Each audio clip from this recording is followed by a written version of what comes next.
Hello बच्चों, good evening.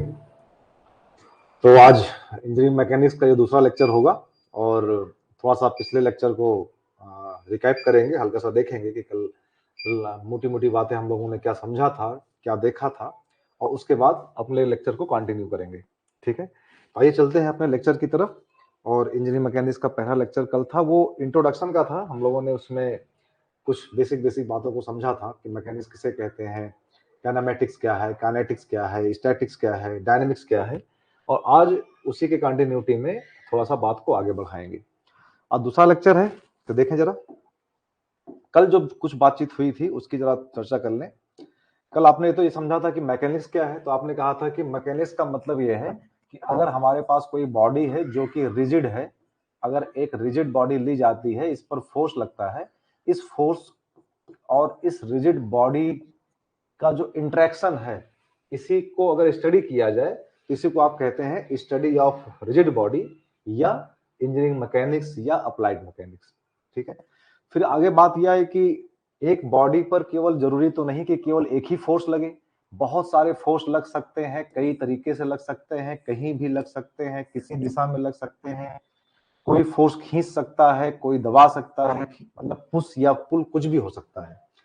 तो ये जानना जरूरी हो गया कि एक बॉडी के ऊपर फोर्सेस के लगने का अरेंजमेंट क्या है, कितने तरीके से फोर्स बॉडी पे लगता है।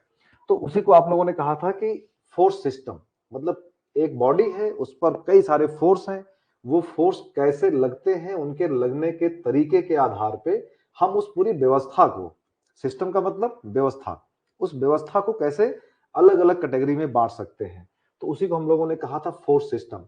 और याद करिए, तो फोर्स सिस्टम हम लोगों ने कुछ ऐसे समझा था कि कुछ टाइप्स की चर्चा हुई थी और उसे जल्दी से देखकर फिर अपने काम में आगे बढ़ेंगे।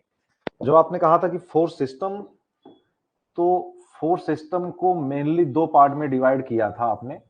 एक को कहा था को प्लेनर फोर्स सिस्टम, और दूसरे को कहा था नॉन को प्लेनर फोर्स सिस्टम, नॉन को प्लेनर फोर्स सिस्टम। ठीक है ना। इसका मतलब था कि जितने भी फोर्स बॉडी पे लग रहे हैं, अगर सपोज दैट अपने पास ये कोई बॉडी है और इस पे कुछ फोर्सेज आप दिखाना चाहते हैं कि कुछ फोर्स लग रहा है, F1 है, इधर F2 लग रहा है, ऐसे ही इधर F3 लग रहा है, यहां से ये F4 लग रहा है, इस तरह से जितने भी फोर्स हैं, ये फोर्स अगर एक ही प्लेन पे हो, जो लास्ट लेक्चर में बात हुई थी, एक ही प्लेन का मतलब एक्स वाई प्लेन में हो या वाई जेड प्लेन में हो या जेड एक्स प्लेन में हो, बस कंडीशन ये बननी चाहिए कि ये चारों के चारों फोर्स एक प्लेन में होना चाहिए। अगर ऐसा आपको मिलता है तो उसी को आप कहेंगे coplanar force system. Means all forces are acting, all forces are acting on the same plane, same plane. ठीक है ना। और इसी का अगर रिवर्स कर दें कि all forces are acting on the different plane, तो आप कहेंगे को नॉन को प्लेनर फोर्स सिस्टम। मतलब कि कुछ फोर्स एक्स प्लेन से इधर जा रहा है, कोई इधर आ रहा है, कोई उधर जा रहा है, तो ये 3D स्पेस में आपको फोर्सेज मूव करते हुए, फोर्सेज अप्लाई होते हुए दिखाई पड़ेंगे। उसी को आप कहेंगे नॉन को प्लेनर फोर्स सिस्टम। और अच्छी बात ये थी, क्योंकि ये डिफिकल्ट होगा, टफ होगा, 3D स्पेस में होगा, इसको स्टडी करने के लिए हमें वेक्टर अप्रोच का बहुत यूज करना पड़ेगा, वेक्टर मेथड्स यूज करने पड़ेंगे। लेकिन इतना परेशान होने की जरूरत नहीं है, ये अपने सिलेबस में नहीं है, नॉट इन सिलेबस। ना ही ये डिप्लोमा के सिलेबस में है, ना ही बीटेक के सिलेबस में है, ना ही एसएससी जेई के सिलेबस में है। हमारे सिलेबस में बस इतनी सी बात है कि हम इसी को समझना है। फिर जब इसी को और क्लासिफाई किया गया, इसी को और देखा गया, तो मालूम क्या चला कि ये फोर्स सिस्टम भी कई तरीके का होता है। मेनली डिवाइड किया हम लोगों ने इसको concurrent force system, concurrent, concurrent, concurrent को बोलते हैं हिंदी में संकेंद्रीय, संकेंद्रीय, संकेंद्रीय मतलब एक ही केंद्र से गुजरने वाले। ठीक है, सारे फोर्स एक ही प्लेन पे है, ये बात तो तय हो गई यहां से कि सारे फोर्स एक प्लेन पे हैं। लेकिन अगर एक प्लेन पे है तो ये भी तो पॉसिबिलिटी है कि कोई फोर्स इधर लग रहा हो, कोई इधर लग रहा हो, कहीं यहां जा रहा है, कोई यहां जा रहा है। ये सारे के सारे फोर्स एक बिंदु से नहीं गुजर रहे हैं।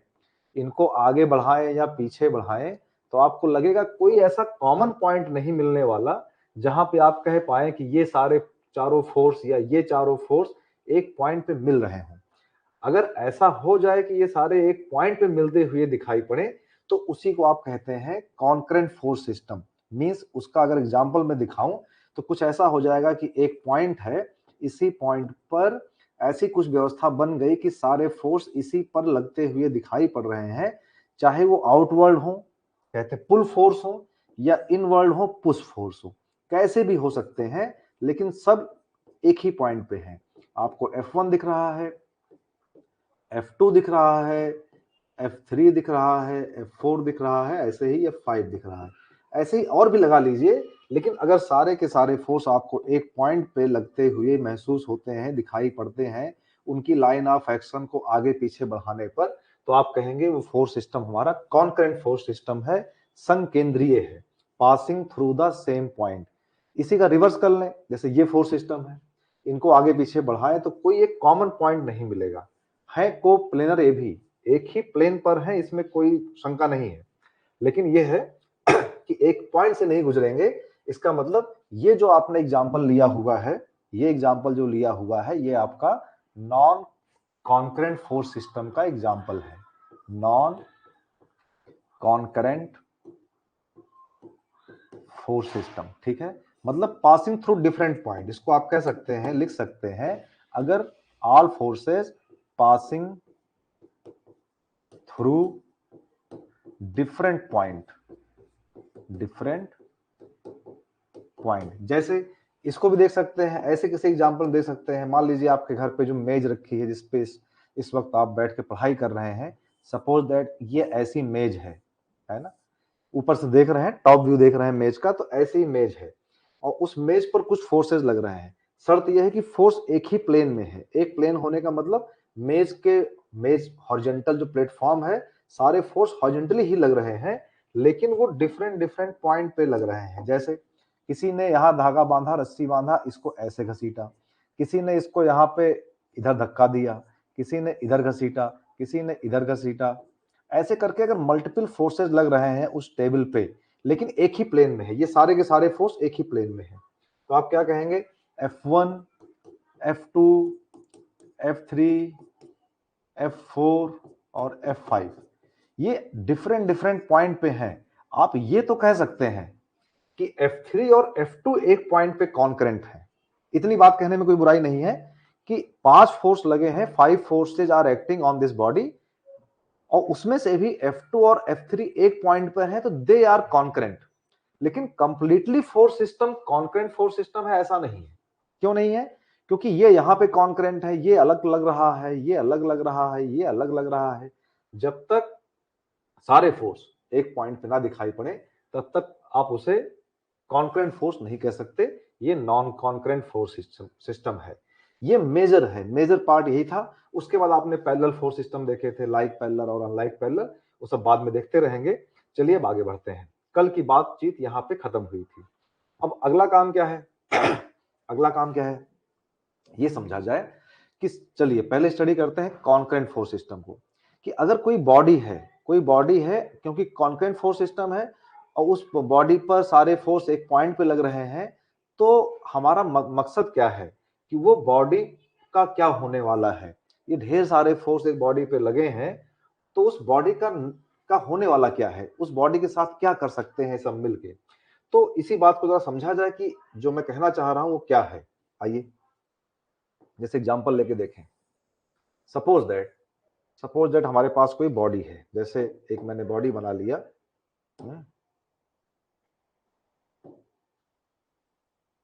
एक बॉडी बना लेते हैं। सपोज दैट ये एक बॉडी है, ठीक है, ऐसे कुछ बॉडी है ये, और इसको फिल करते, ये एक बॉडी है। अब कहा जा रहा है कि इस बॉडी पे कुछ फोर्सेस लगे हैं, लेकिन वो एक ही पॉइंट पे लगे हैं। तो ऐसा कुछ मानेंगे हम कि सपोज दैट इसी एक पॉइंट पकड़ लेते हैं, सपोज दैट ये पॉइंट ले लिया हमने, इस पॉइंट पे कुछ फोर्स लग रहे हैं। फोर्स क्या लग रहा है? मैंने माना कि एक फोर्स इधर लग रहा है, ठीक है, एक फोर्स इधर लग रहा है, एक फोर्स इधर लग रहा है, एक फोर्स इधर लग रहा है, एक कोई फोर्स इसको ऐसे पुश कर रहा है। इस तरीके से F1, F2, F3, F4 और F5 फोर्सेस लग रहे हैं। Multiple forces are acting. बस अच्छी बात क्या है कि ये सारे के सारे फोर्स बॉडी के एक पॉइंट पे लग रहे हैं। ये कंफर्म हो चुका है कि ये सारे के सारे फोर्स कैसे हैं, कॉन्करेंट है। उसके पहले ये बात कंफर्म हो चुकी है कि एक ही प्लेन पे लग रहे हैं, एक ही प्लेन पे लग रहे हैं।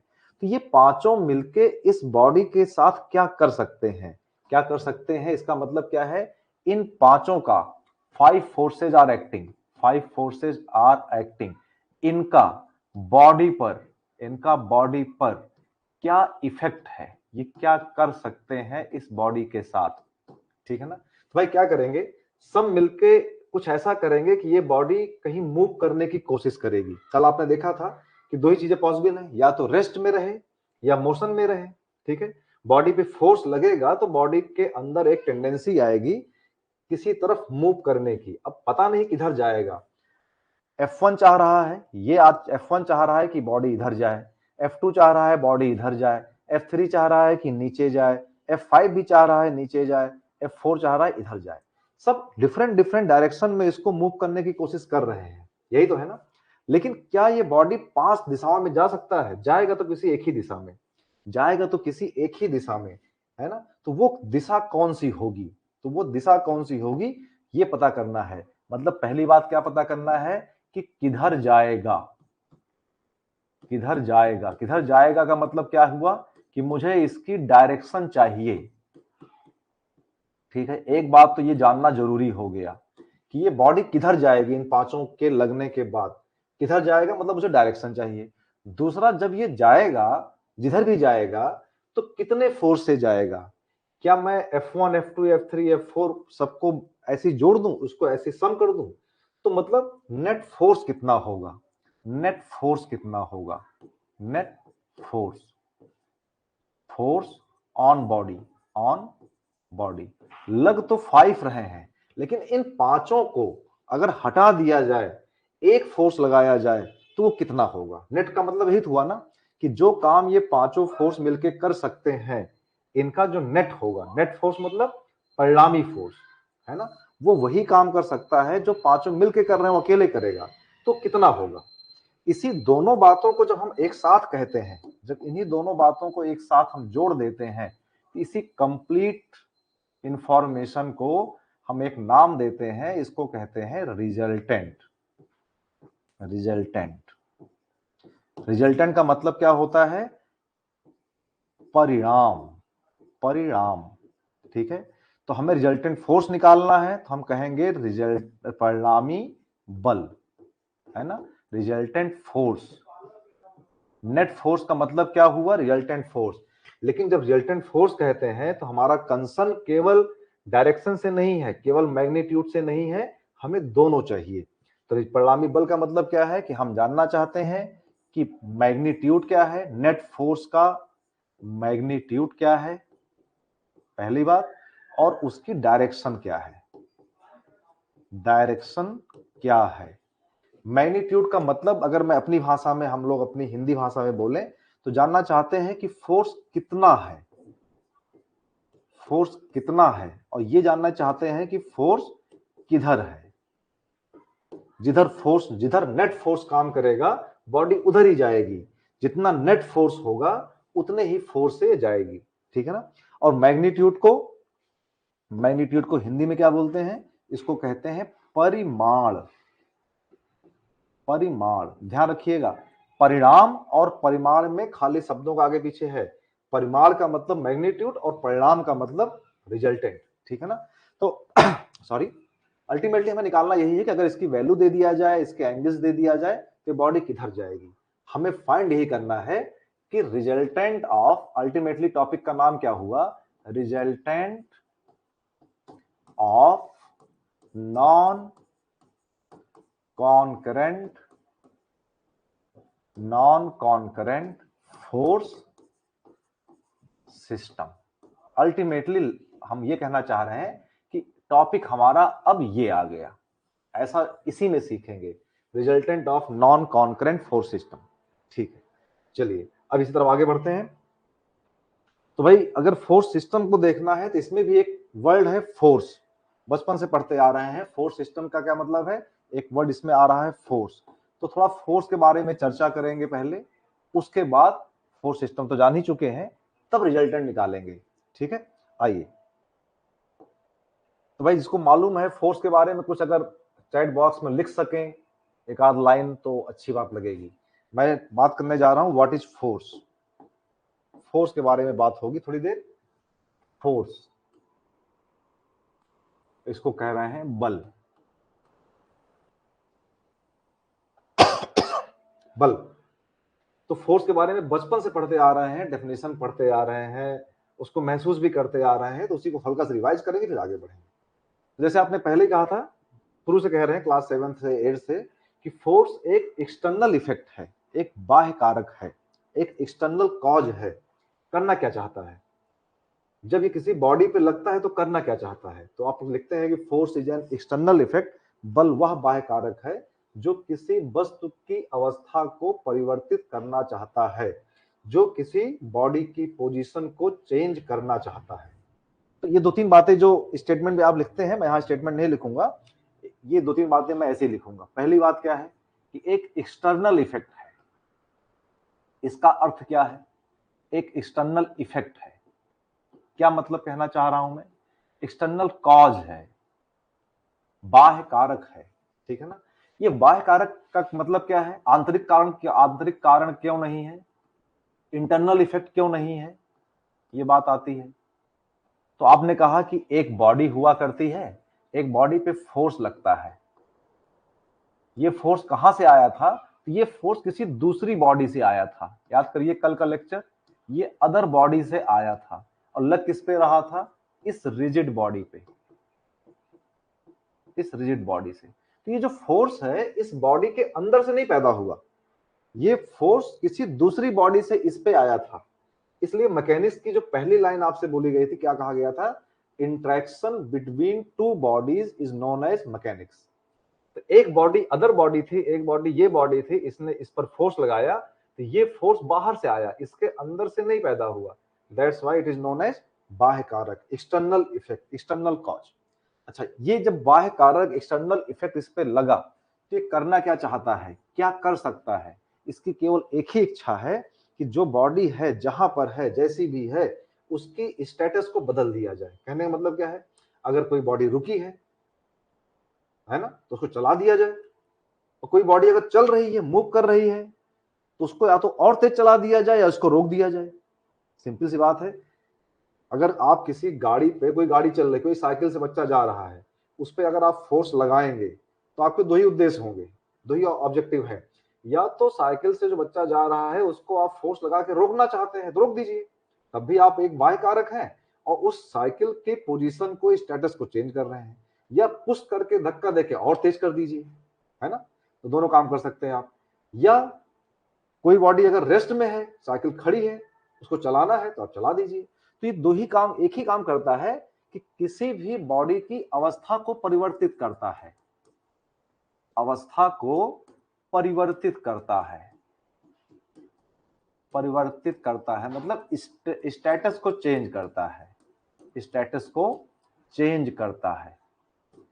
ठीक है? तो force is an external effect which will try to change the status या पोजीशन ऑफ द बॉडी। तो ये बल की बात हो गई। अच्छा, जब फोर्स की बात करते हैं तो कहा जाता है कि भाई फोर्स एक वेक्टर क्वांटिटी है। एक बात और निकल के इसमें इंपॉर्टेंट आई कि it is a vector quantity. Is it vector quantity? Vector quantity, ठीक है? वेक्टर क्वांटिटी का मतलब क्या होता है? सदिश राशि। सदिश राशि, राशि का मतलब क्वांटिटी, ठीक है ना? वो आपका हॉरोस्कोप वाला राशि नहीं है। वेक्टर क्वांटिटी मतलब सदिश राशि, ठीक है ना? तो एक्चुअली जो क्वांटिटीज है, जिसमें क्वांटिटी मतलब वो नंबर्स, वो चीजें जिससे हम किसी चीज को मेजर करते हैं। जैसे आप आलू खरीदने गए तो आपने कहा 10 किलो आलू दे दो, तो 10 केजी, 10 केजी एक क्वांटिटी है, ठीक है? आपकी लंबाई कितनी है? आपने कहा 6 फीट 5 इंच, ठीक है, ये भी एक क्वांटिटी है, ठीक है? कितना टेम्परेचर है? 98 डिग्री सेंटीग्रेड या जो भी है, ये भी एक क्वांटिटी है। तो एक्चुअली जो क्वांटिटीज होती हैं, अगर हम क्वांटिटी की बात करें, थोड़ा सा बहुत बचपन की बातें देखी जाए, तो जो क्वांटिटी होती है, क्वांटिटी, क्वांटिटी दो टाइप की होती है। एक को कहते हैं स्केलर क्वांटिटी, अदिश, और एक को कहते हैं वेक्टर क्वांटिटी, वेक्टर क्वांटिटी, इसको कह रहे हैं सदिश। बात समझ में आ रही? अब स्केलर क्वांटिटी का मतलब क्या है? क्योंकि किसी भी क्वांटिटी में दो चीजें होती हैं। जैसे आपने कहा मुझे 10 केजी आलू दे दो, तो 10 केजी एक मैग्नीट्यूड जैसी चीज है। दो बातें होनी चाहिए, एक है मैग्नीट्यूड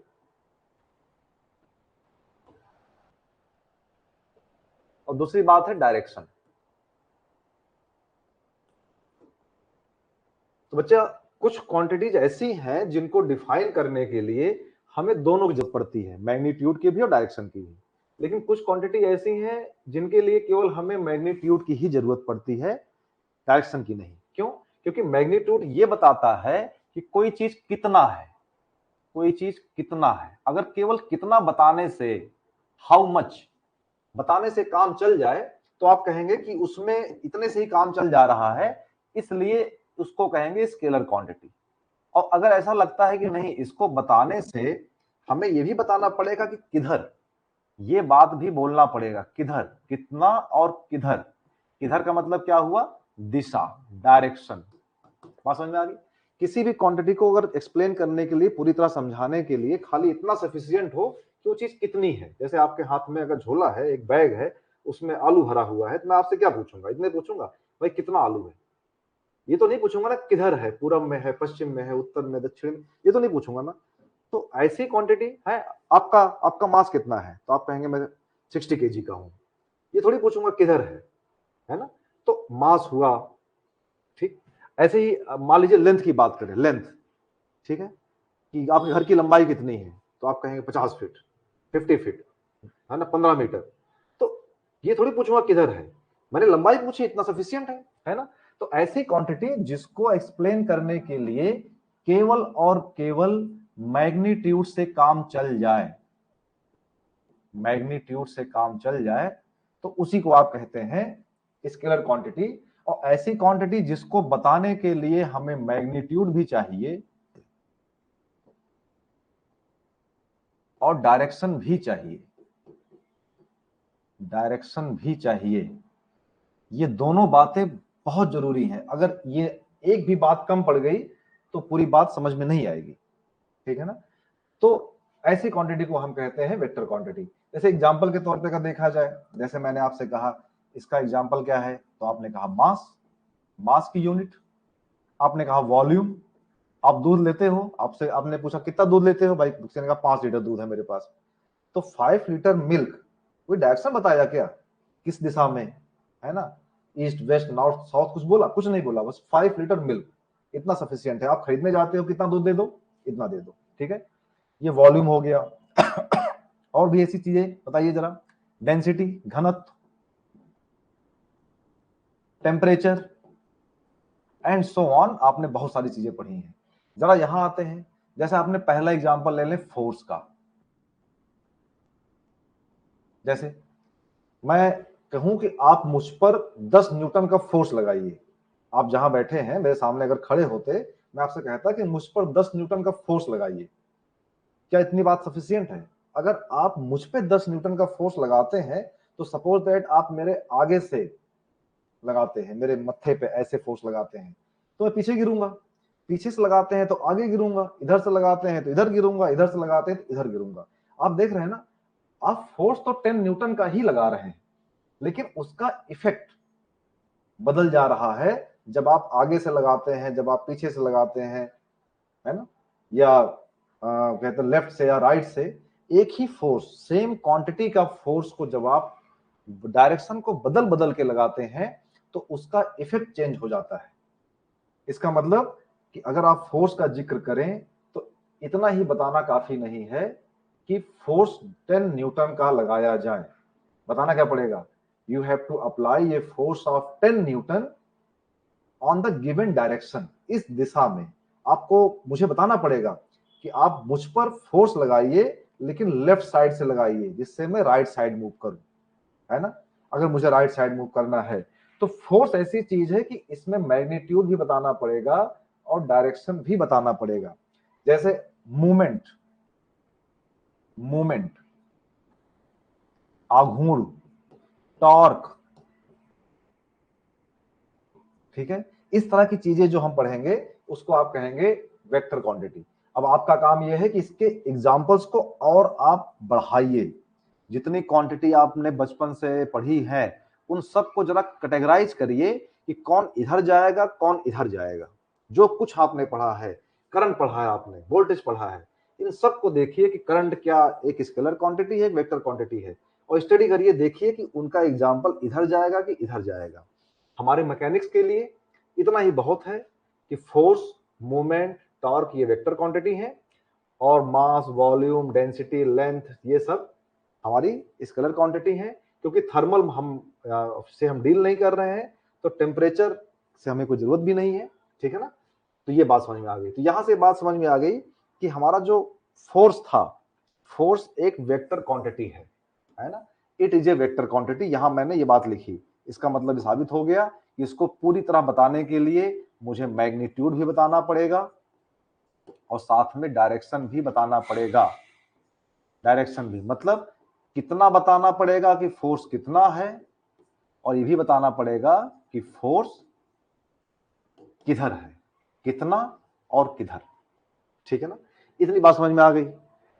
यहां तक अगर कोई बातचीत में कोई दिक्कत आई हो तो जरा चैट बॉक्स में मुझे कंफर्म कर दें कि सब ठीक चल रहा है। अगर सब ठीक चल रहा है अभी तक तो चैट बॉक्स में यस लिखें, और कुछ गड़बड़ हो गया हो तो नो जरूर लिखें, जिससे मैं कुछ रिप्ले कर पाऊं, फिर से पढ़ा पाऊं। जल्दी से बताइए चैट बॉक्स में, क्या अभी तक की बातचीत सही है? यहां तक किसी को कोई प्रॉब्लम है? चैट बॉक्स में जरूर रहिए, उससे मुझे पता चलता है कि आप मेरे साथ हैं, जीवित हैं।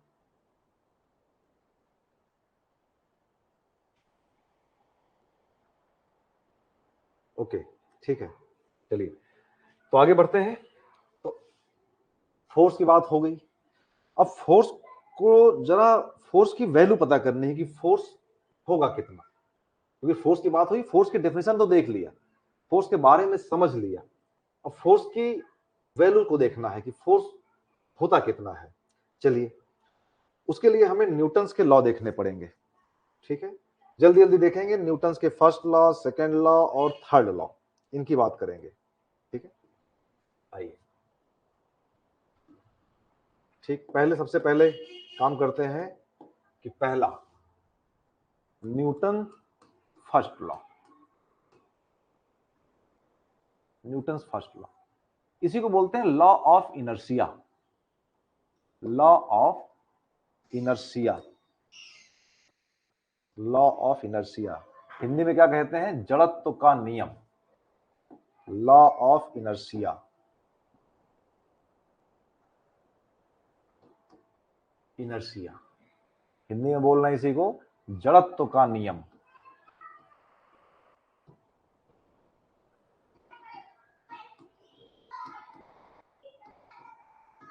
जड़त्व का नियम, ठीक है ना। इसका मतलब मिल गया कि इनर्शिया का मतलब क्या होता है? जड़त्व। इनर्शिया का मतलब होता है जड़त्व। अब ध्यान रखिएगा, सिंपल सी बात है, कहता क्या है कि अगर कोई बॉडी रेस्ट में है तो ये रेस्ट में मेंटेन रहेगी जब तक इस पर कोई एक्सटर्नल फोर्स ना अप्लाई किया जाए।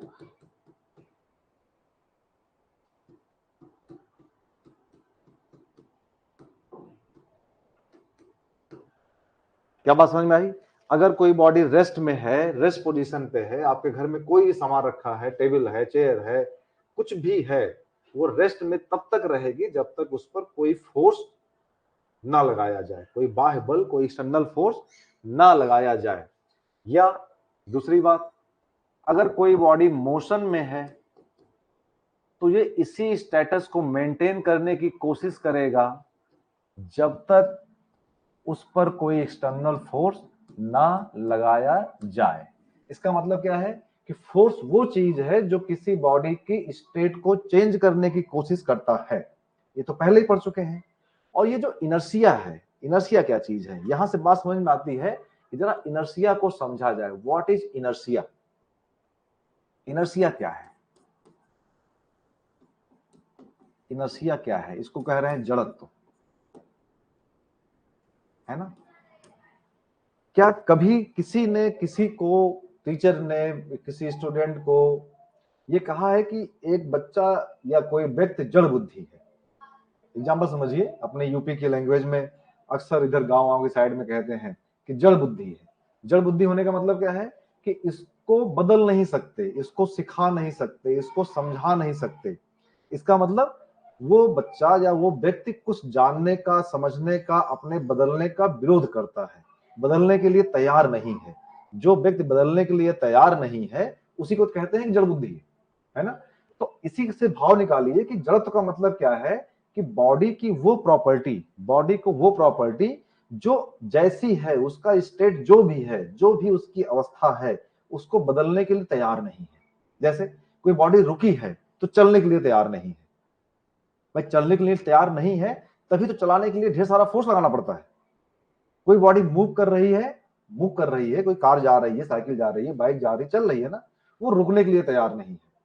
तो बॉडी की वो प्रॉपर्टी जो उसकी स्टेट को मेंटेन करना चाहती है, मतलब बॉडी चल रही है तो चलती रहना चाहती है ना, या बॉडी रुकी हुई तो रुकी रहना चाहती है, उसी को आप कहते हैं इनर्शिया। ये वो प्रॉपर्टी है जो बॉडी की स्टेट को, जो उसकी अवस्था है, उसकी जो भी अवस्था है, उसको वो मेंटेन करना चाहती है। इनर्शिया का मतलब यही समझ में आया कि किसी बॉडी का, किसी पिंड का वो गुण, वो प्रॉपर्टी जिससे वो अब जैसी है वैसी बनी रहना चाहती है, उसी को बोलते हैं इनर्शिया। ठीक है ना। इसी इनर्शिया को तोड़ने के लिए हमें फोर्स लगाना पड़ता है, तो इसी का रिवर्स फोर्स हो जाता है। फोर्स क्या चाहता है कि इस अवस्था को मेंटेन ना रखा जाए, रुकी है तो चला दिया जाए, चल रही है तो रोक दिया जाए। और इनर्शिया क्या चाहता है कि मैं रुका हूं तो रुका ही रहूंगा, चल रहा हूं तो चलता ही रहूंगा। यही झगड़ा है फोर्स में और इनर्शिया में, है ना। इसी को कह रहे हैं कि बॉडी रेस्ट में है, इसको मेंटेन रखेगा तब तक ले जब तक उस पर कोई फोर्स ना लगाया जाए। बॉडी मूव कर रही है तो मूव करने की चाहेगी, हमेशा मूव करना चाहेगी, तभी रुकेगी जब तक उस पर कोई फोर्स ना लगाया जाए। मतलब बॉडी को चलाने के लिए भी फोर्स लगाना पड़ेगा, बॉडी को रोकने के लिए भी फोर्स लगाना पड़ेगा। यही इस बात का मतलब है, यही हमारा फर्स्ट लॉ है। ठीक है, चलिए आइए बढ़ते हैं अपने सेकेंड लॉ की तरफ। Second law of Newton. ठीक है, दूसरा सेकेंड लॉ ऑफ न्यूटन। ये सेकेंड लॉ हमें फोर्स के बारे में जानकारी देता है, फोर्स की वैल्यू बताता है। ये क्या कहता है कि rate of change of linear momentum is known as force. क्या कहता है कि rate of change of linear momentum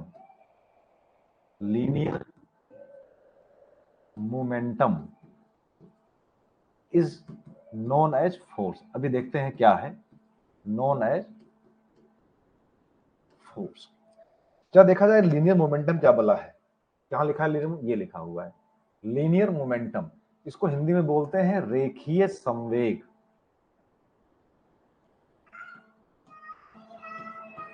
रेखीय संवेग। और लिखते कैसे हैं, ध्यान याद करिएगा बचपन में, इसको लिखते हैं P is equal to mass into linear velocity. यही आपका रेखीय संवेग या लीनियर मोमेंटम हुआ करता था। एंगुलर मोमेंटम की बात करें तो लिखते थे J is equal to I omega. ये किसी बॉडी, कोई बॉडी है जिसका मास m है, v वेलोसिटी से मूव कर रही है, उसके अंदर इतना संवेग है, इतना मोमेंटम है ना। ये मोमेंटम चेंज होगा तो इसके चेंज होने के रेट को ही हम क्या कहेंगे, फोर्स, है ना। तो मतलब अगर इसको मैं लिखना चाहूं तो फोर्स को मैं कैसे लिखूंगा, ऐसे तो लिखूंगा ना कि भाई फोर्स को कहा जा रहा है, फोर्स जिसको आप F कहते हैं, rate of change of linear momentum, जिसको आप अगर P के रिस्पेक्ट D के टाइम के रिस्पेक्ट में डिफरेंशिएट कर दें तो dP अपॉन dt, ये लिखेंगे ना, rate of change of linear momentum. जो आपका P है, लीनियर मोमेंटम है, वो टाइम के रिस्पेक्ट में कैसे बदल रहा है। जरा पी की वैल्यू यहां पुट करें तो क्या हो जाएगा, D upon D T equal to M into V, यही तो होगा ना। यहां तक बात समझ में आ रही है? ठीक, अब जरा इसको डिफरेंशिएट करें। यहां पे आप ये मत समझिएगा कि मास कांस्टेंट है, मास भी वेरी कर सकता है। यहां पे कहीं नहीं लिखा है कि मास कांस्टेंट है, वेलोसिटी कांस्टेंट, कुछ भी कांस्टेंट नहीं है। वेलोसिटी भी बदल सकता है, मास भी बदल सकता है, ठीक है ना। जिस क्षण पे आप वेलोसिटी देख रहे हैं उस क्षण पे मास से मल्टीप्लाई करिए, ठीक है। तो अभी हम लोग कैलकुलस के हिसाब से चल रहे हैं, मास भी वेरिएबल है, वेलोसिटी भी वेरिएबल है। तो अगर इसका हम डिफरेंशिएशन करेंगे तो एक बार मास को कांस्टेंट लेकर देखेंगे और आप लिखेंगे dv divide by dt, dv upon dt plus फिर वेलोसिटी को कांस्टेंट लेंगे और लिखेंगे dm बाई dt। बात समझ आ रही है? इसी को आप कह रहे हैं फोर्स, ठीक है, फोर्स। तो बेटा फोर्स का जो मास्टर जनरल फॉर्मूला है, जिसको आप फॉर्मूला के नाम से जानते हैं, कि फोर्स का जो जनरल फॉर्मूला है, जो होना चाहिए, एक्चुअली जो होना चाहिए, जो हम देखना चाहते हैं, फोर्स का सही फॉर्मूला तो यही है, ठीक है ना। फोर्स का सही फॉर्मूला यही है। कंप्लीट क्या लिखना चाहिए इसको, m dv by dt, m dv by dt plus v dm by dt। Actual formula force का तो यही है। लेकिन थोड़ा होता क्या है, थोड़ा अपने को स्मार्ट समझें, देखें क्या है। क्योंकि हम लोग अर्थ पे काम कर रहे हैं और हमारे ज्यादातर केसेस में, सब में नहीं कह रहा हूं मैं, ज्यादातर केसेस में ऐसा होता है कि मास को कांस्टेंट माना जाता है। हम किसी बॉडी पे फोर्स लगाते हैं, बॉडी मूव करती है, रेस्ट में रहती है, स्टैटिक्स है, डायनेमिक्स है, लेकिन बॉडी का मास वेरिएबल है, बॉडी का मास चेंज हो रहा है, हम ऐसा नहीं मानते हैं। जब ऐसा नहीं मानते हैं तो इसका मतलब हम कहना क्या चाहते हैं कि हमारा जो बॉडी का मास है, ये जो मास है ये कांस्टेंट है, ठीक है। तो अगर जब मास कांस्टेंट हो जाएगा तो हमारा मास, किसी भी कांस्टेंट का डिफरेंशियल क्या होगा, जीरो होगा। जैसे ही आपने कहा भाई हमारा मास कांस्टेंट है, आप कहना क्या चाह रहे हैं कि dm अपॉन dt जो है ये हमारा जीरो हो गया। एक बात तो समझ में आ गई, जनरल फॉर्मूला तो ये है, होना सामान्यता यही चाहिए। अगर मास कांस्टेंट है तो इसको जीरो मानना पड़ेगा, मतलब ये टर्म गायब हो जाएगा। दूसरी बात देखा जाए तो dv अपॉन dt क्या बला है, तो dv अपॉन dt क्या कहता है कि rate of change of velocity, वेग परिवर्तन की दर। ये क्या बता रहा है, वेग परिवर्तन की दर, rate of change of velocity. और इसी को आप जानते हैं एक्सेलरेशन के नाम से, या हिंदी में कहें तो त्वरण के नाम से। तो इसी को कह रहे हैं ए, एक्सेलरेशन, ठीक है। ये क्या हो गया, dv upon dt, dv upon dt, ठीक है। तो अब अगर ये वैल्यूज यहां पुट कर दी जाए तो आपको लिखने में बिल्कुल देर नहीं लगेगी कि अब आप कहेंगे भाई फोर्स हमारा ये हो गया। फोर्स जिसको आप F से लिखेंगे, ये क्या हो गया, मास तो कांस्टेंट है, dv अपॉन dt इंटू ए हो गया, और ये जीरो हो गया। ये पूरा का पूरा टर्म ही आपने खत्म कर दिया। कैसे कर दिया भाई, क्योंकि इस टर्म को आपने जीरो कर दिया, ये तो आपका जीरो हो गया। तो फाइनली हमारे पास फॉर्मूला क्या मिला हमको, ये फॉर्मूला मिला फोर्स का, ठीक। कोई भी बॉडी, इसलिए कहना ये चाह रहा है कि अगर हमारे पास कोई एक बॉडी है जिसका मास कांस्टेंट m है, अगर मैं इस बॉडी पे F फोर्स लगाता हूं तो ये इस दिशा में a एक्सेलरेशन से चलने लगेगा। यही इस इक्वेशन का फोर्स मतलब जो है डायग्राम है ना। अब बताइए यहां तक कोई किसी को कोई दिक्कत फोर्स तक समझने में?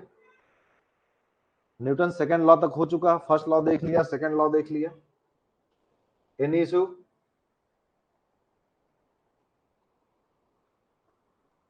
ठीक है, आइए न्यूटन थर्ड लॉ देखा जाए। थर्ड लॉ, इन सभी लॉज का हमें अभी आगे जरूरत पड़ेगी, इसलिए इसको देखना जरूरी है। मैकेनिक्स की शुरुआत करने के लिए काम यहीं से हो सकता है, ठीक है। चलिए न्यूटन साहब का third law,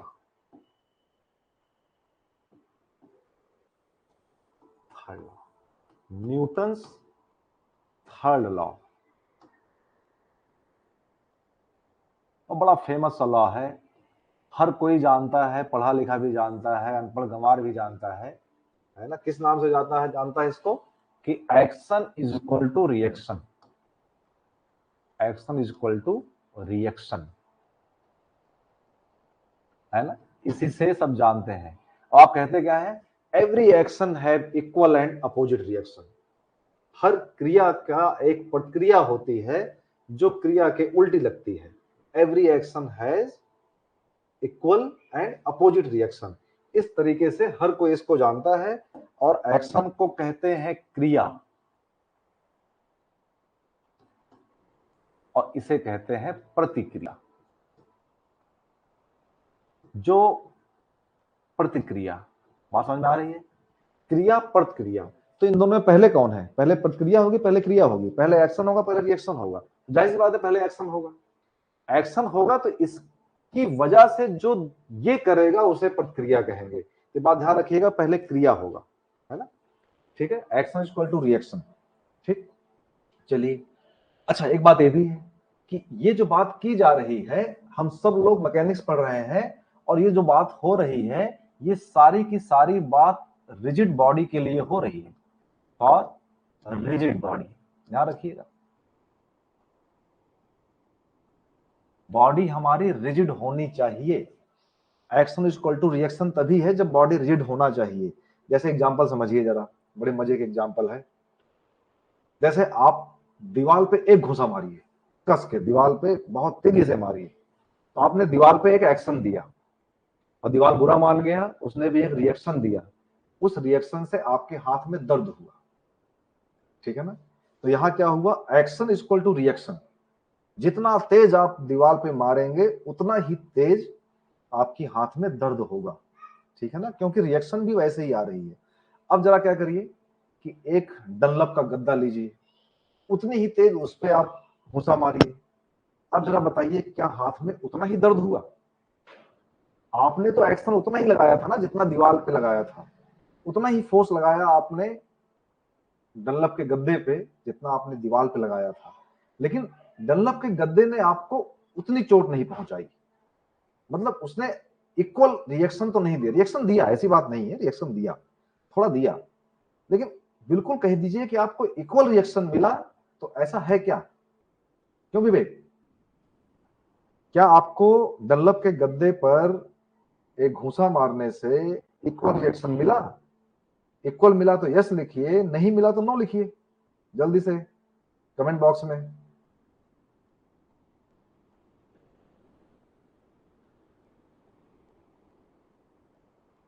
I am waiting. ठीक, चलिए। तो इसका मतलब हुआ कि वहां से आपके हाथों में दर्द उतना नहीं हुआ, तो आपको रिएक्शन उतनी नहीं मिली। तो इसका मतलब क्या है, action is equal to reaction follow होने के लिए रिजिड बॉडी का होना जरूरी है।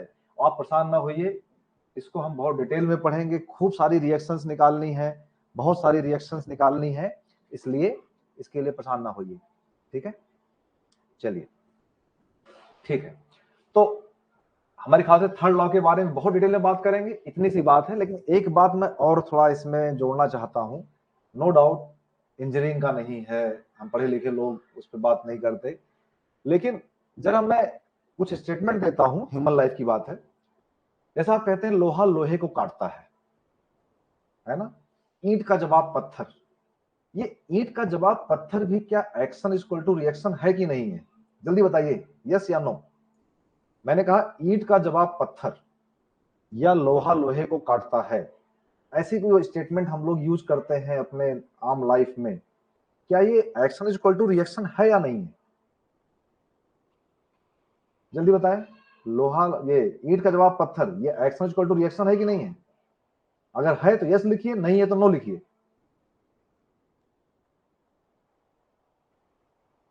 ईंट का जवाब पत्थर, हाँ यस, ये है। अच्छा, ये ईंट का जवाब पत्थर हम किसके लिए यूज करते हैं? इंसानों के लिए। मैं आपसे कहता हूं कि अगर आप मुझे एक कहते हैं ईंटा मारोगे, मैं आपको पत्थर मारूंगा। आप एक्शन दोगे, मैं रिएक्शन जरूर दूंगा। हर एक्शन का रिएक्शन देना चाहिए, है ना।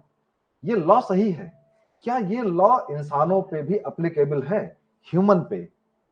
ये न्यूटन का थर्ड लॉ क्या ह्यूमन पर अप्लीकेबल है? मेरा अगला क्वेश्चन है कि न्यूटन थर्ड लॉ, न्यूटन का तीसरा नियम, क्या इंसानों पर भी लगाया जा सकता है? ह्यूमन लाइफ में, ह्यूमन, मैं आपके साथ, आप मेरे साथ भी ऐसा कर सकते हैं? यस या नो?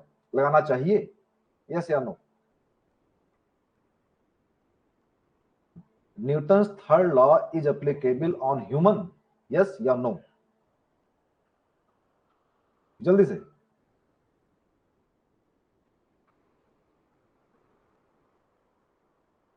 Yes, good. तो इसका जवाब आप कहते हैं मुझे मिल रहा है यस से। ठीक है, इस पर थोड़ा और सोचा जाएगा, है ना। इसका मतलब अगर ह्यूमन पे भी लग रहा है तो मुझ में और इस दीवार में कोई अंतर तो खास बचा नहीं। मैं आपकी बात क्यों करूं, मैं इंसान हूं। तो अगर इस दीवार पे दो पत्थर के टकराने से दो रिजिड बॉडी के बीच में न्यूटन थर्ड लॉ एप्लीकेबल होता है और मेरे आपके बीच में भी होता है, तो सच बात तो ये हुई कि मुझ में, आप में और इस पत्थर में, इस दीवार में, इन निर्जीव वस्तुओं में कोई अंतर नहीं बचा। इसलिए थोड़ा सा सोचने की बात है। आप परेशान मत होइए, क्योंकि बहुत कुछ पढ़ते हैं लेकिन बहुत कुछ पढ़ना छूट जाता है, ये पढ़ने की बात है। तो इसको मैं क्वेश्चन मार्क के तौर पे लिख लेता हूं और आप ही को इसका जवाब ढूंढना होगा। कभी लगेगा कि मिला तो मुझे फोन कर लीजिएगा, ठीक है। क्या ये नियम मानव पर भी लागू होता है? ये मेरा प्रश्न है। ऑप्शन ए है यस, ऑप्शन बी है नो। यस नो मिल जाए तो आप इसको एक्सप्लेन करने की सोचेंगे। आप अपनी बात को प्रूफ करिए कि अगर यस कह रहे हैं तो कैसे और नो कह रहे हैं तो कैसे। ठीक है, ये आज का प्रश्न यहां छोड़ता हूं मैं। आगे बढ़ते हैं मैकेनिक्स में, क्योंकि क्लास तो मैकेनिक्स की है, इसकी बात तो है नहीं। ठीक है, चलिए। तो न्यूटन का थर्ड लॉ भी हो गया। अब लौट के यहां पे आते हैं, हमने क्या क्या सीख लिया। हमने फोर्स के बारे में बहुत सारी जानकारी इकट्ठा कर ली। क्या इकट्ठा कर लिया फोर्स के बारे में? कि भैया फोर्स एक वेक्टर क्वांटिटी है। वेक्टर होने का मतलब उसमें डायरेक्शन चाहिए, उसमें मैग्नीट्यूड चाहिए। डायरेक्शन बताता है किधर और मैग्नीट्यूड बताता है कितना। इतनी बात ये समझ ली। फोर्स का जो वैल्यू होगी वो F इक्वल टू ma से निकाली जाएगी। ठीक है, और क्योंकि फोर्स हम लगा रहे हैं रिजिड बॉडी पे, तो यहाँ पे एक्शन, रिएक्शन और लॉ ऑफ इनर्शिया, सारे लॉ फॉलो हो रहे हैं। फोर्स के बारे में इतनी जानकारी मोर देन सफिशियंट है अपने काम को आगे बढ़ाने के लिए। ठीक है ना। और फिर से आते हैं कि ये जो फोर्स था, ये जो फोर्स था एक बॉडी पे लग रहा था। ठीक है, एक बॉडी पे लिया था, ऐसे करके ये बॉडी लिया था हम लोगों ने, इस पर ढेर सारे फोर्स लगे थे और कहा गया था कि ये बॉडी का क्या होने वाला है, ये बॉडी किधर जाने वाली है, कितने फोर्स से जाने वाली है। यही हमारा मकसद था। और कहा गया था we will try to find out the net effect, net effect of force, है ना। और पढ़े लिखे लोगों ने इसी को कहा कि भाई इसको हम रिजल्टेंट कहेंगे, रिजल्टेंट कहेंगे। और रिजल्टेंट कहने का मतलब क्या हुआ कि पूरी बात बतानी पड़ेगी। ये बताना पड़ेगा कि फोर्स कितना है, ये भी बताना पड़ेगा कि फोर्स किधर है। ठीक है ना। और ये भी बताना ही पड़ेगा कि फोर्स कहां है, लेकिन अभी उसका जिक्र क्यों नहीं कर रहे हैं भी आपको समझ में आएगा। कम से कम इसके बारे में इतना बताना पड़ेगा कि फोर्स कितना है, मतलब मैग्नीट्यूड निकालिए, किधर है, डायरेक्शन निकालिए, तब मैं संतुष्ट हो जाऊंगा कि आप मुझे बता पाएंगे कि ये जो बॉडी मैंने लिया है ये बॉडी किधर जाएगी। इस पे जो क्वेश्चन मार्क है ये खत्म होने वाला है। ठीक है ना। तो अब टॉपिक पे आ जाते हैं सीधे सीधे और कहते हैं कि how to find out the resultant of concurrent force system. Next heading is resultant of, बेटा कैलकुलेटर ले लीजिए अब, रिजल्टेंट ऑफ कॉन्करेंट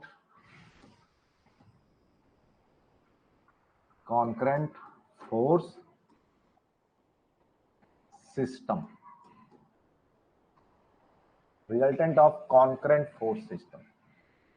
ठीक है ना। आज की हेडिंग ये है।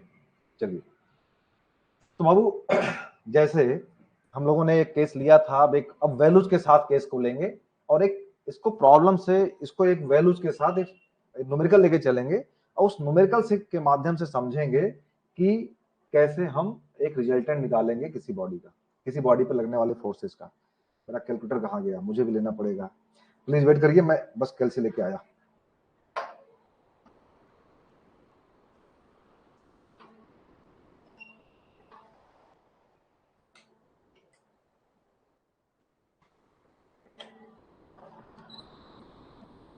हाँ जी, चलिए स्टार्ट करते हैं। रिजल्टेंट ऑफ, ये कैलसी आ गई, ठीक है। तो जैसे कि एक मैंने क्वेश्चन लिया था कि भाई मेरे पास एक बॉडी है, ये बॉडी है और इसी बॉडी पर ढेर सारे कुछ फोर्सेस लगाए गए थे। अब ढेर सारे फोर्सेस को हम वैल्यू दे देंगे, ठीक है, कि इस पे कितने कितने फोर्स लगे थे। और शर्त क्या थी कि सारे फोर्स एक पॉइंट पे थे, ठीक है। तो सपोज दैट एक पॉइंट में इसी को मान लेता हूं, इस पर एक फोर्स ये लगा हुआ है, फोर्स दिख रहा होगा ना, एक हॉरिजॉन्टल फोर्स है। पहले सिंपल फोर्सेस देखते हैं, ठीक है, बहुत ज्यादा बड़ा काम नहीं करते हैं, 2-3 फोर्स लेके देख लेते हैं। सपोज दैट इसी पर एक फोर्स इधर लगा हुआ है, मान लेते हैं इस पर एक फोर्स ऊपर की तरफ लगा है, ठीक है भैया, ये थोड़ा सा खिसका दे, अब सही हो गया, ठीक है। एक आध और ले लिया जाए क्या? चलिए एक और ले लेते हैं, एक फोर्स और ले लेते हैं। मान लेते हैं एक फोर्स इसी बॉडी पर इधर लगा हुआ है, इधर लगा हुआ है, ठीक है। क्योंकि हमें हर फोर्स मालूम है, इसकी वैल्यू लिख लेते हैं, कुछ ना कुछ वैल्यू होगी हर फोर्स की। सपोज दैट ये 20 न्यूटन का फोर्स है, इसको मान लेते हैं ये 60 न्यूटन का है, इसको ले लेते हैं कि ये 50 न्यूटन का है, इसको मान लेते हैं कि ये 90 न्यूटन का है। कुछ इस तरह से फोर्सेज लगे हैं और हम जानना ही चाह रहे हैं कि ये जब फोर्सेज सारे लगे हैं किस पॉइंट पे लगे हैं, इस पॉइंट पे लगे हैं। अच्छा, फोर्स मालूम है तो इंडिविजुअल फोर्स मालूम होने का मतलब क्या है, मुझे हर फोर्स का मैग्नीट्यूड मालूम है और मुझे हर फोर्स की डायरेक्शन मालूम है। ये दोनों बातें कहने की बात है। तो अभी तो जो मैंने यहां लिखा है, जैसे 20 की बात करें तो 20 का मैग्नीट्यूड क्या है, 20 न्यूटन। कितना है 20 न्यूटन, किधर है, तो आप कह रहे हैं हॉरिजॉन्टल है, एक्स एक्सिस पर है। 50 कितना है, 50 न्यूटन किधर है, वाई एक्सिस पे है। कितना है 90 न्यूटन, किधर है, पता नहीं। तो इसका मतलब यहां बात अधूरी है, यहां मुझे एक बात और लिखनी पड़ेगी कि इसका कोई ना कोई एंगल देना पड़ेगा। कोई भी एंगल ले सकते हैं, चाहे इधर से ले चाहे इधर से ले। सपोज दैट मैंने इधर से एंगल ले लिया और ये कहा कि ये 30 डिग्री पे है, ठीक है ना। वैसे ही ये वाला फोर्स जो 60 न्यूटन का है, ये इस तरफ लग रहा है, ना हॉरिजॉन्टल है, ना वर्टिकल है, ना एक्स में है, ना वाई में है, इंक्लाइंड है। ये भी इंक्लाइंड है। कितना है 60 न्यूटन, लेकिन किधर है पता नहीं है। तो भाई मान लेते हैं ये एंगल मालूम है, इसको बोल देते हैं सपोज दैट 40 डिग्री। अब ये कंप्लीट बात हो गई। बॉडी पे 4 फोर्स लग रहे हैं, चारों फोर्सेस का मैग्नीट्यूड डायरेक्शन हमें मालूम है। मैं जानना ये चाह रहा हूं कि ये जो बॉडी है, ये बॉडी किधर मूव करेगी, अल्टीमेटली कहां जाएगी, है ना। तो सारे फोर्स कॉन्करेंट हैं, एक ही प्लेन पे है, इतनी बात तो पहले साबित हो चुकी है। मुझे इस पूरी बॉडी से क्या मतलब है, ये बॉडी और बड़ी होती और छोटी होती मुझे क्या फर्क पड़ता है ना। मुझे तो केवल ये है कि इस बॉडी के इस पॉइंट पे ये फोर्स लग रहा है, तो मुझे तो केवल यही पॉइंट पर लगने वाले फोर्सेस देखने हैं, इस बॉडी से मुझे कोई वास्ता नहीं है। तो इसलिए अगर मैं इस बॉडी को हटा भी देता हूं यहां से, तो क्या कोई फर्क पड़ता है क्या, आप देखिए, है ना। ये पॉइंट किसी बॉडी पे हो सकता है ना। तो इसलिए इसकी कोई जरूरत नहीं है। तो ज्यादातर क्वेश्चन आपको जो बुक में दिखेगा वो बॉडी के साथ पॉइंट नहीं दिखेगा, बॉडी कहीं अलग, बॉडी का कोई मतलब ही नहीं होगा, कॉन्करेंट फोर्स सिस्टम है, तो इस पॉइंट पे ये फोर्सेस लग रहे हैं, ये पॉइंट किसी बॉडी पे रहा होगा, ये कंफर्म है, ठीक है ना। चलिए इसी का हमें रिजल्टेंट निकालना है। अब हम अपने प्रोसेस पे आते हैं, क्वेश्चन बिल्कुल सामने आ चुका है, ठीक है। आइए, कुछ भी करने से पहले हम एक एक्स एक्सिस और एक वाई एक्सिस बनाना जरूरी है। तो एक हॉरिजॉन्टल एक्सिस, ठीक है, और एक वर्टिकल एक्सिस, ये दोनों एक्सिस बनना जरूरी है। ये x और y है। तो सबसे पहला स्टेप हमें करना क्या होगा कि हम सारे फोर्सेस को रिजॉल्व कर लें। रिजॉल्व करने का मतलब क्या है, जो x और y में है वो तो ठीक है, जो x y में नहीं है उनको हम रिजॉल्व करके x y में ले आए, है ना। जैसे ये 20 न्यूटन का है, हॉरिजॉन्टल है, कोई समस्या नहीं पैदा कर रहा है, ओके है। 50 का ऊपर जा रहा है, कोई समस्या नहीं पैदा कर रहा है, लेकिन 90 का इंक्लाइंड है, इसको रिजॉल्व करना पड़ेगा। रिजॉल्व करने का मतलब क्या है, आपको पता है एक कॉस कंपोनेंट होगा, एक साइन कंपोनेंट होगा, जिस तरफ एंगल होता है उधर कॉस कंपोनेंट होता है, इधर एंगल नहीं होता उधर साइन कंपोनेंट होता है। इसको मैं लिख सकता हूं यहां पे, इसको रिजॉल्व करके कि ये हो गया 90 cos 30, ठीक है ना। और इसी फोर्स का एक कंपोनेंट इधर आ गया जिसको आप कह रहे हैं 90 sin 30। ये बात क्लियर हुई। सेम ऐसे ही इसको रिजॉल्व करने की कोशिश करें, 60 न्यूटन, इधर 40 डिग्री दिया गया है, इधर एंगल, इधर कॉस कंपोनेंट होगा, तो एक कंपोनेंट यहां जाएगा जिसको आप कहेंगे 60 cos 40, और एक कंपोनेंट नीचे की तरफ आएगा जिसको आप कहेंगे 60 sin 40। बात समझ में आ गई।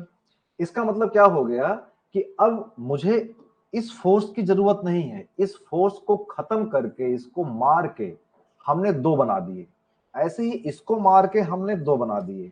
अब सिस्टम में इन दो फोर्सेस की बात नहीं करनी है। यहां तक क्लियर विवेक, यहां तक बात समझ में आ रही है, ठीक है। पहला स्टेप क्या हुआ, हमने सारे फोर्सेस को रिजॉल्व किए, रिजॉल्व करके सारे फोर्सेस को या तो एक्स में रखा या तो वाई में रखा, और उसके बाद इन दोनों फोर्सेस की हमें कोई जरूरत नहीं पड़ेगी अब, ठीक है। चलिए अब दूसरा काम क्या देखें, इसका मतलब अब हम कह सकते हैं कि बॉडी पर सारे फोर्स लगे हैं, किस डायरेक्शन में है, या तो एक्स में है या तो वाई में है। देखिए एक्स एक्सिस पे कौन कौन है, 20 न्यूटन, इस तरफ दो फोर्स हो गए 60 cos 40 90 sin 30। ऐसे ही वाई एक्सिस में ऊपर दो फोर्स हो गए 50 और ये 90 cos 30, और माइनस वाई एक्सिस पे कितना हो गया 60 sin 40। अब सिस्टम में कोई फोर्स इंक्लाइंड नहीं है, ठीक है। अब मैं यहां पे जानना ये चाहता हूं कि जो फोर्स हॉरिजॉन्टल है तो कौन कौन से हैं, 20 न्यूटन, 60 cos 40 90 sin 30। ये केवल ये तीन फोर्स इस पॉइंट के साथ क्या करना चाहते हैं, क्या करना चाहते हैं, बात समझिए मैं कहना क्या चाह रहा हूं। ये 20 न्यूटन का फोर्स चाहता है कि ये पॉइंट इस तरफ चला जाए। 20 न्यूटन का फोर्स चाहता है कि जो लाल रंग का पॉइंट है जो बॉडी पे था ये इधर चला जाए प्लस एक्स डायरेक्शन में। 60 cos 40 और 90 sin 30 ये दोनों मिलके चाहते हैं कि ये इस तरफ चला जाए। तो ये फाइनली कहां जाएगा, दो लोगों के झगड़े में इसका क्या होगा, जो जीतेगा ले जाएगा, और क्या होगा, ठीक है। तो जीतने और हारने की बात क्या है, देखें कि ये दोनों मिलके इससे जीतेंगे या नहीं जीतेंगे। इसको हम टेक्निकल भाषा में, पढ़े लिखे लोगों की भाषा में ये कहते हैं कि हम निकालना क्या चाहते हैं कि algebraic summation of all the forces along X axis. Algebraic summation मतलब क्या होता है, सम विद साइन। कल शायद रस्तोगी सर ने भी, मैंने देखा था वीडियो में बताया था कि सम करना है लेकिन साइन के साथ करना है ना।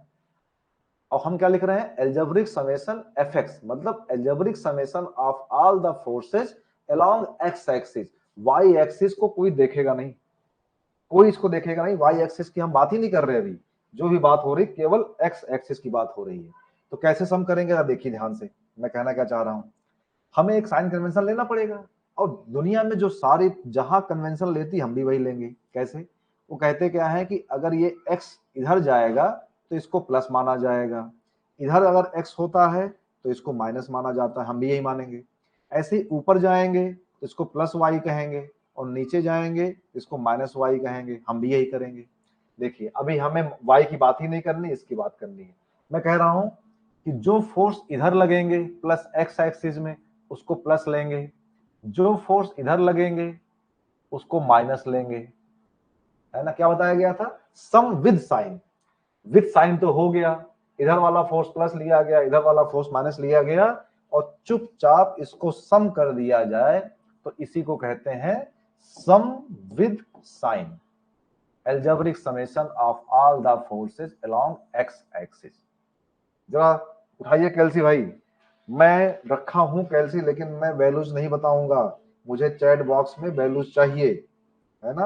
अगर नहीं वैल्यू आती है तो मैं क्लास को यहीं बंद कर दूंगा, ठीक है। चलिए कैलसी उठा लीजिए और मैं सिग्मा एफ एक्स लिख रहा हूं, आपको कैलकुलेट करना है, मुझसे पहले से करके रख लेंगे आप लोग, मुझे मालूम है आपकी कैलकुलेशन ठीक है। सिग्मा एफ एक्स, ध्यान दीजिए इधर क्या फोर्स लग रहा है 20 का, तो इसका साइन क्या होगा प्लस, तो प्लस का 20 हो गया, ब्रैकेट बंद कर दिया, ठीक है। और कोई फोर्स इधर है नहीं, बाकी इधर देखें, इसका साइन क्या होगा माइनस का होगा, दोनों एक तरफ लग रहे हैं, तो इसको क्या लिखा मैंने माइनस का 90 साइन 30, और ये भी इधर जा रहा है तो माइनस का 60 कॉस 40, 60 कॉस 40, ब्रैकेट बंद कर दिया, और दोनों को सम कर दें तो इसी को बोलते हैं सम विद साइन। अब मुझे आंसर चाहिए, जल्दी सॉल्व करिए। अगर आंसर नहीं आता है तो क्लास को मैं यहीं स्टॉप करूंगा, जरूर करूंगा, 1 घंटे 15 मिनट की क्लास हो चुकी है, ठीक है। मुझे तुरंत इसका आंसर चाहिए, ठीक है।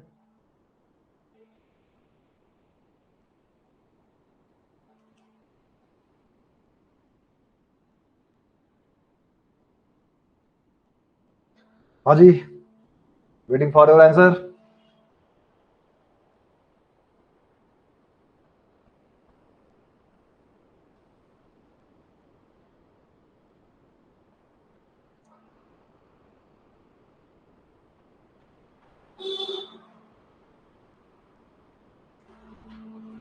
जल्दी बताएं।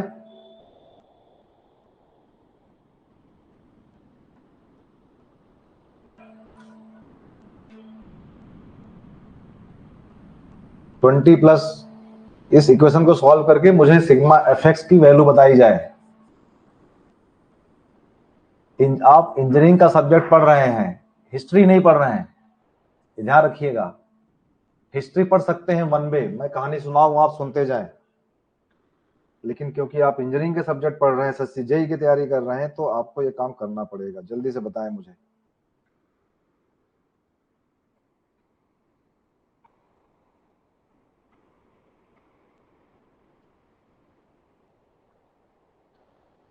अगर मुझे ही करना है तो फिर जल्दी जल्दी मैं कर देता हूं, काम खत्म हो जाता है। ओके, तो मैंने भाई सॉल्व किया है, चेक करना आपका काम है।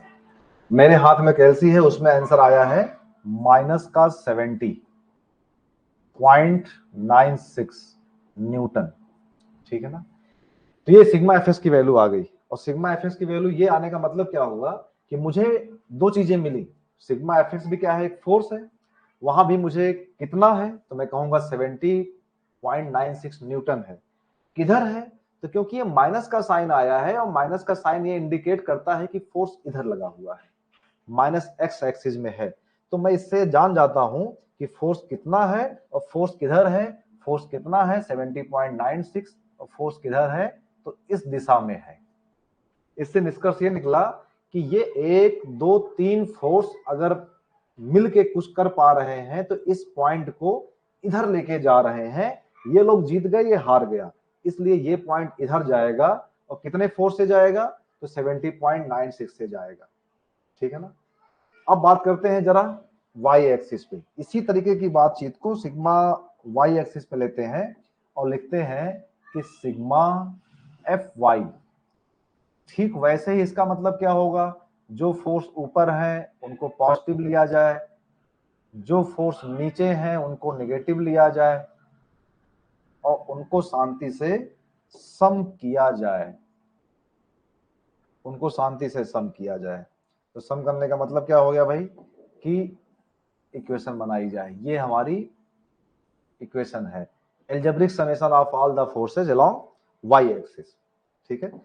देखे जाए वाई फोर्सेस पे, तो sigma F Y equal to, ऊपर कितना गया 50 और 90 दोनों प्लस के हैं, तो प्लस का 50 प्लस का 90 cos 30, ब्रैकेट क्लोज, ये वाला प्लस, और नीचे क्या फोर्स लग रहा है 60 साइन 40, तो ये हो गया माइनस 60 साइन 40, ठीक है ना। ये हमें वैल्यू सिग्मा एफ वाई की मिलती है, और जैसे ही आपको वैल्यू सिग्मा एफ वाई की मिलती है तो आप कहते क्या है, इसको सॉल्व करते हैं। चलिए 50 plus 90 cos 30 minus 60 sine 40। Calculation mistake हो सकती है मुझसे, आप जरूर चेक करिएगा। 89.37 और ये वैल्यू आ रही है प्लस की, ध्यान दीजिएगा, ये वैल्यू प्लस की आ रही है। इसने मुझे ये बताया कि ये दो ऊपर खींच रहे थे, एक नीचे खींच रहा था, इस खींचतान में ऊपर वाले जीत गए, क्योंकि प्लस का आया है इसलिए बॉडी पर फोर्स ऊपर लगेगा और वो पॉइंट ऊपर जाना चाहेगा, ठीक है। प्लस वाई एक्सिस में इस पे लग रहा है। तो तीनों फोर्स मिलके क्या कर रहे हैं, 89.37 का फोर्स दे रहे हैं, और किधर दे रहे हैं, ऊपर की तरफ दे रहे हैं, ठीक है। अब जरा इस बात को फिर से समझा जाए, कैसे हो क्या रहा है, देखिए ध्यान से, ध्यान से देखिए इसको जरा, यहां रखता हूं इसको मैं। एक पॉइंट था जिसपे तीन इधर 6 फोर्स लगे थे एक्स वाई एक्सिस पे, और पता चला कि इन 3 के बदले ये लगता है, इस 3 के बदले ये लगता है। तो अगर मैं फिर से इसका डायग्राम बनाऊं, दोबारा से अगर डायग्राम बनाऊं तो आप क्या कहेंगे, ये एक्स एक्सिस है और ये वाई एक्सिस है, ठीक है। यही वो पॉइंट है जिसकी बात हो रही है, इस पॉइंट का यही वो पॉइंट है, ठीक है। इस पॉइंट पे फोर्स क्या लग रहा है, तो पहला फोर्स तो सिग्मा एफ एक्स दिखाई पड़ा, मतलब 20 90 साइन 30 60 कॉस 40 के बदले मैं ये फोर्स लगा सकता हूं, सिग्मा एफ एक्स वाला फोर्स, ठीक है।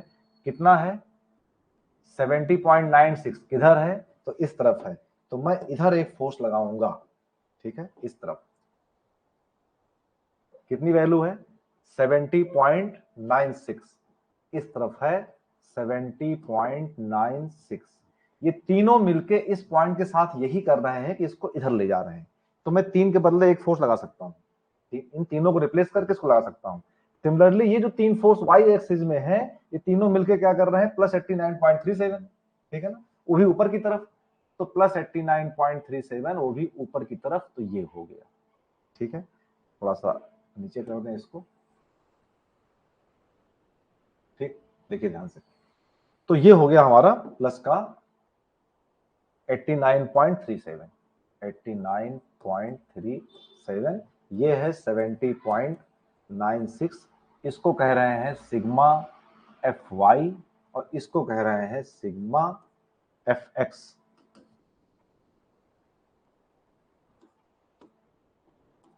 सिग्मा एफ एक्स, ठीक है, इसको कह रहे हैं सिग्मा एफ एक्स। डायग्राम बनकर रेडी हो चुका है, इस पर दो फोर्स लग रहे हैं, ठीक है ना। ये जो दोनों फोर्स लग रहे हैं इनका हमें रिजल्टेंट निकालना है, और रिजल्टेंट निकालने के लिए बचपन से पढ़ते आ रहे हैं लॉ ऑफ पैरेललोग्राम, ठीक है। नहीं भी समझ में आया है तो भी चलिए इसके बाद में नेक्स्ट लेक्चर में लॉ ऑफ पैरेललोग्राम को डिटेल में समझ लेंगे, कोई ऐसी बड़ी बात थोड़ी ना है। कैसे बनेगा, इससे हम एक पैरेललोग्राम बनाए, ठीक है, इससे पैरेललोग्राम बनाए। मुझे नहीं लगता कि इतनी बेसिक चीज भी बतानी पड़ेगी, लेकिन अगर लगता है ऐसा तो आप मुझे टेलीग्राम पे या कमेंट बॉक्स में लिख दीजिए कि लॉ ऑफ पैरेललोग्राम भी बताने की जरूरत है।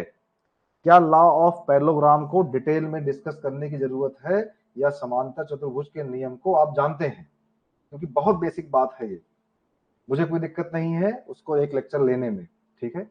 अगर ऐसा लगता है तो आप प्लीज चैट बॉक्स में लिखिए कि we need a lecture on law of parallelogram, ठीक है। यहां मैं फिलहाल सॉल्व करता हूं, तो कैसे बनाएंगे, इस पॉइंट से एक पैरेलल लाइन खींचेंगे, इस पॉइंट से दूसरी पैरेलल लाइन खींचेंगे, ये हमारा एक पैरेललोग्राम बन गया।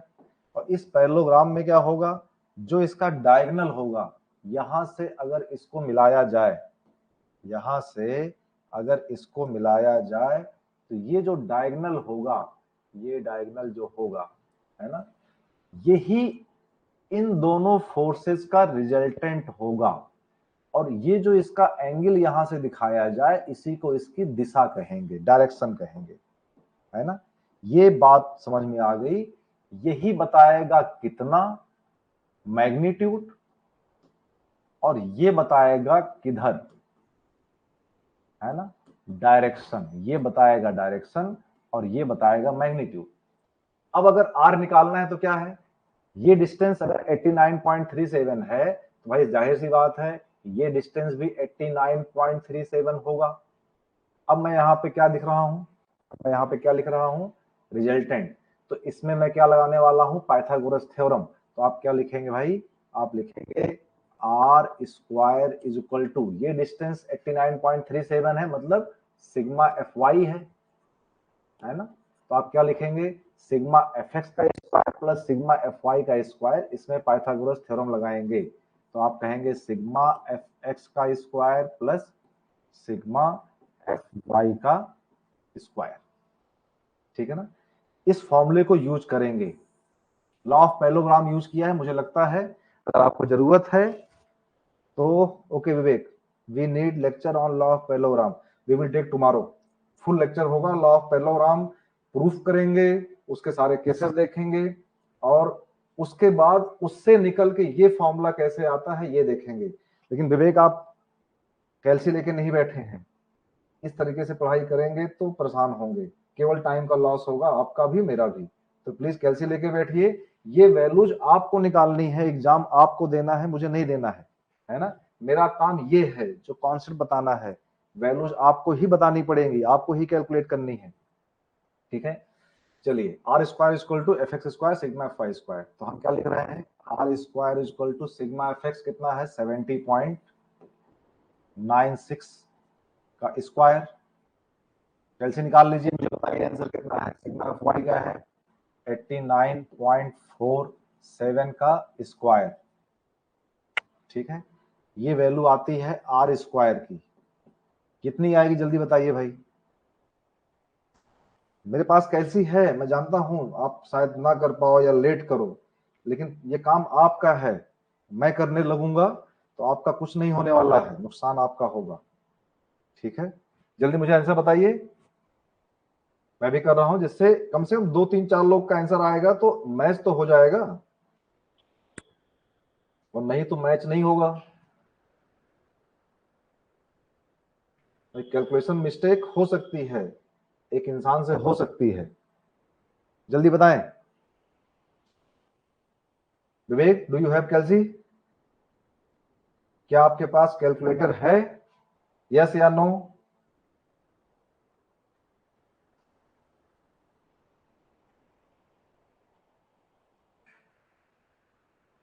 चलिए आज छोड़िए, कल जरूर लेके आइएगा। और मेरे पास जो आंसर आ रहा है आर स्क्वायर इक्वल टू 13,020.20 इतना आ रहा है। अगर मैं आर निकालता हूं, अगर मैं आर निकालता हूं तो यहां से मुझे मिल जाएगा आर की वैल्यू, सॉरी यहां से आर मिल जाएगा, R will be under root of 13,040.20, ठीक है भाई। तो इसी का मैं अंडर रूट निकाल लेता हूं, तो मेरा आंसर आ रहा है, आर की वैल्यू आ रही है 114.19 Newton. This is the final answer. आधा अधूरा आंसर है अभी, अभी आपने केवल ये बताया है कि रिजल्टेंट फोर्स कितना होगा, मैग्नीट्यूड निकाला है, दिस इज कितना मैग्नीट्यूड, अगर कैलकुलेशन सही है तो ये आंसर है, ठीक है। अब बात आती है किधर की, डायरेक्शन की। ये जो आर है ये कितना है, ये तो निकल गया, ये आर कितना है ये तो निकल गया, आपने बता दिया कि ये यहां से यहां तक लंबाई कितनी है, ये लेंथ निकल गई, इसका मतलब आर निकल गया, मतलब कितना निकल गया। अभी बताना है कि ये अल्फा कितना होगा। अल्फा कैसे निकालेंगे, तो इस ट्रायंगल में मैं tan अल्फा लगाऊंगा, tan अल्फा मतलब हाइट अपॉन बेस, लंब बटे आधार, ठीक है। आइए tan अल्फा लगा लेते हैं, इसी में tan अल्फा लगा लेते हैं, ध्यान दीजिए दोनों बातें हो जाएंगी फिर। अगर मैं इसी में tan अल्फा अप्लाई करता हूं, tan अल्फा, तो आप कहेंगे लंब बटे आधार, ठीक है। tan alpha equal to height upon base, तो tan अल्फा क्या लिखा जाएगा, हाइट कितना है sigma F Y, that is sigma F Y, और बेस कितना है तो sigma F X, sigma F x, tan alpha equal to हो जाएगा सिग्मा एफ वाई की वैल्यू कितनी है 89.37 और सिग्मा एफ एस की वैल्यू है 70.96। इसको सॉल्व करके जल्दी से बताया जाए कि अल्फा कितना आएगा tan इनवर्स लेकर।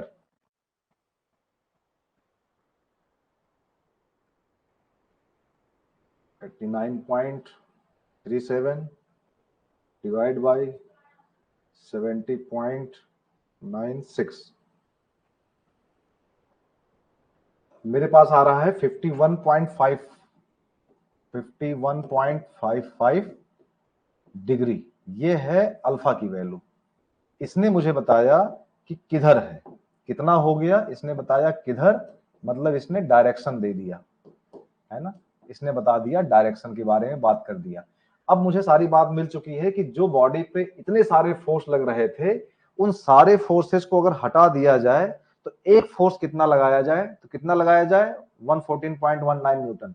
किधर लगाया जाए तो 51.55 और कहां से 51.55 माइनस एक्स से ऊपर की तरफ है। इसको ध्यान दीजिए। अब अगर इसको फाइनली मैं देखना चाहूं कि यार ये बॉडी पे दिखाई कैसे पड़ता है, तो मेरी बॉडी कहां गई, बॉडी ये छोटी सी रखी हुई थी, इसको यहां लाते हैं। ठीक है, आइए देखें जरा, देखिए ध्यान से। ये छोटी सी बॉडी है, इसको बड़ा कर लेते हैं पहले। तो याद करिए क्वेश्चन की स्टार्टिंग में आपके पास यही बॉडी थी, यही बॉडी थी, ठीक है ना। इसी बॉडी पे 6 फोर्स, 4-5 फोर्स यहां लगे थे।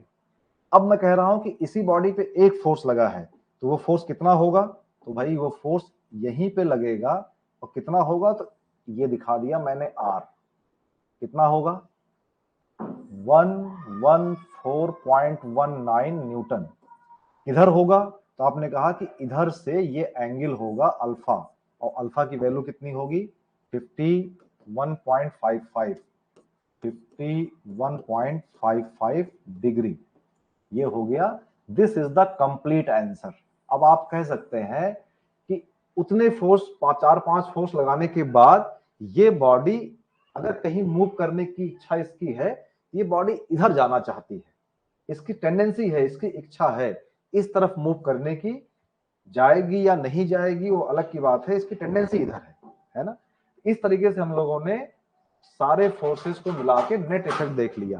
This is the method to find out the resultant force of a concurrent force system. तो बच्चों कल हम लोग मिलेंगे और कल मिलके ये देखेंगे कि हमारा लॉ ऑफ पैरेललोग्राम आपने डिमांड किया है वो समझा जाएगा और कुछ फोर्सेस के बारे में और कुछ प्रॉब्लम को और देखा जाएगा। ठीक है, टाइम हो गया है, रस्तोगी सर आ चुके हैं। अगले लेक्चर के लिए तैयार रहिएगा। कल के लेक्चर में कैलकुलेटर लेके जरूर आइएगा। ठीक है, thank you so much, best wishes.